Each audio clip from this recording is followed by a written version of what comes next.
Hello and welcome. I am a console gamer through and through that decided to get into some PC games. So I built this Dell Optiplex 5050. She's running a i7 7th gen, 16 gigs of RAM. We have an nvme put in, an accessory fan, Wi-Fi card, Bluetooth does not work. Got to figure that out still. And most importantly, this is a Yeston GeForce RTX 3050. We have some space issues, some heat issues to work through. Probably going to have to replace the power supply, but long story short, I was rocking a WX 4100 previously and could not play one of the games I wanted to play. Put this in here, totally different scenario now. If you're considering one of these cards, just do it. Is it pricey? Yes, it is. $209 on Amazon at the end of December when I'm recording this. That is near highway robbery for what you're getting. But if you're in a small form factor, single slot configuration with minimal power available, and you want the best, that's basically what you got to get. How does it work? Fantastic. So, running Windows 11. I do want to say that I really wanted an Intel Arc card for this, but this machine does not have a resizable bar. So, it's hard to get those at the moment. So right now, we're running 0 to 1% GPU. It's running at 40 degrees Celsius. It's been on for a few minutes.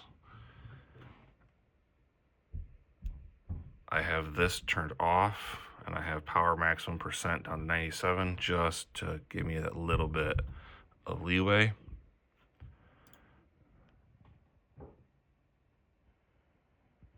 There you go. We're running in 1080p. Just a standard Dell configuration. This is essentially an office computer taken to the max is what I would call it. The reason I really wanted to play this is for a game called Sledders, Minecraft, which will play on basically everything. And I really think that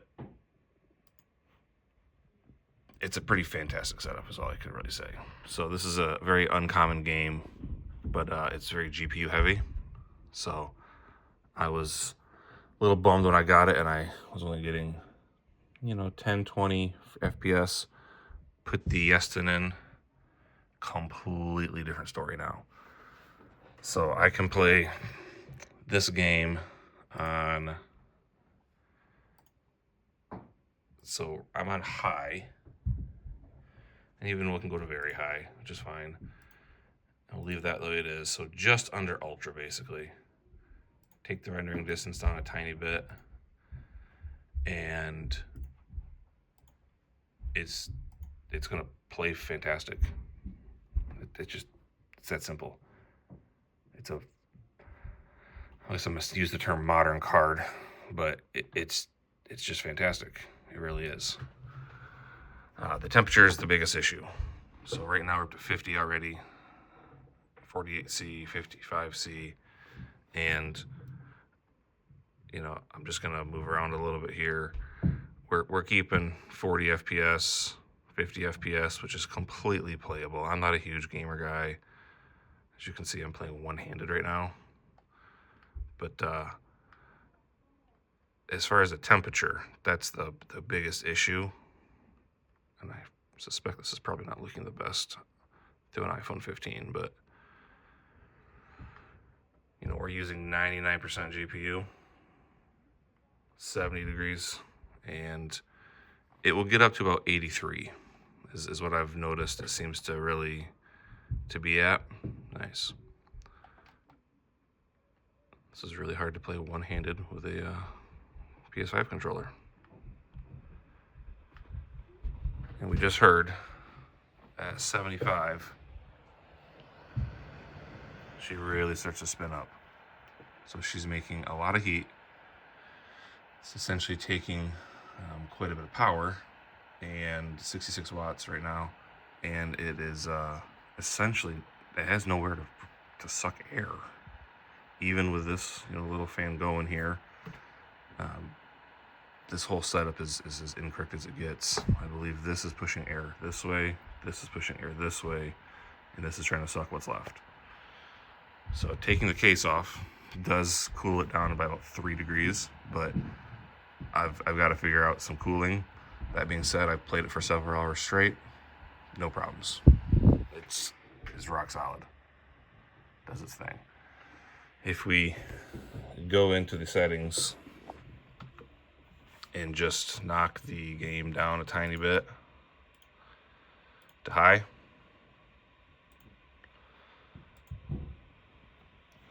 now we are going to experience what I believe is frame locked at 60 FPS.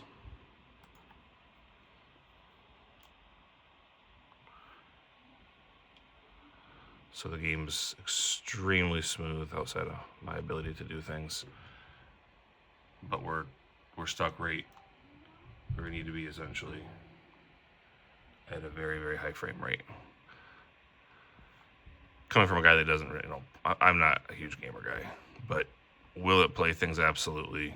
This would rock Fortnite. I'm sure it would be fantastic for many other games. It does my truck game just fine, Minecraft just fine. We played Call of the Hunter just fine. It does a really, really nice job. So we're a little warm. That's the only thing, but that's the next project. And then I do want to do a case mod and paint this thing white. So if you're on the line, should you get one of these? Well, if you are a small form factor kind of setup and you only have a single slot available with no real power available, it is the best thing out there that I could find reasonably accessible.